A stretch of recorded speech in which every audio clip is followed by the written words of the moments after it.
Renata Ocilková reflektuje aktuálne problémy spoločnosti, ktorými mladí ľudia prechádzajú. A to je to, čo sa týka ich identity. Vieme, že mladí ľudia hľadajú odpovede na svoje otázky a takým najbežnejším zdrojom informácií je internet. Je to zdroj veľmi rýchlych informácií, avšak často nepodložených odborne. Obsahuje platformy, ktoré nám ponúkajú hoaxy a nepravdy.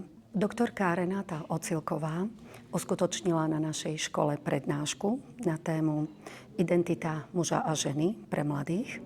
Cieľom jej prednášky bolo predložiť taký základný biologický vývoj, ktorým prechádzajú mladí ľudia v období od tých 12 do 17 rokov.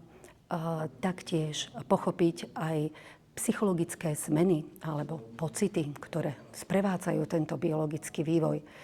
Taktiež ako komunikovať s týmito mladými ľuďmi o sexe, o ich sexualite, o prežívaní a o všetkých tých zmenách, ktoré sa dejú v ich živote.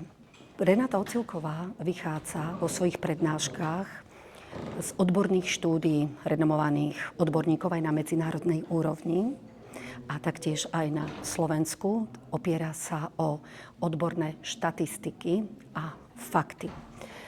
Preto veľký význam a prínos jej práce vidím práve v tom, že predkladá vlastne pravdu, ktorá je založená na odbornom výskume, ale taktiež aj na skúsenosti vlastne mnohých príkladov ľudí, s ktorými sa osobne stretáva a spolupracuje už vyše 10 ročie.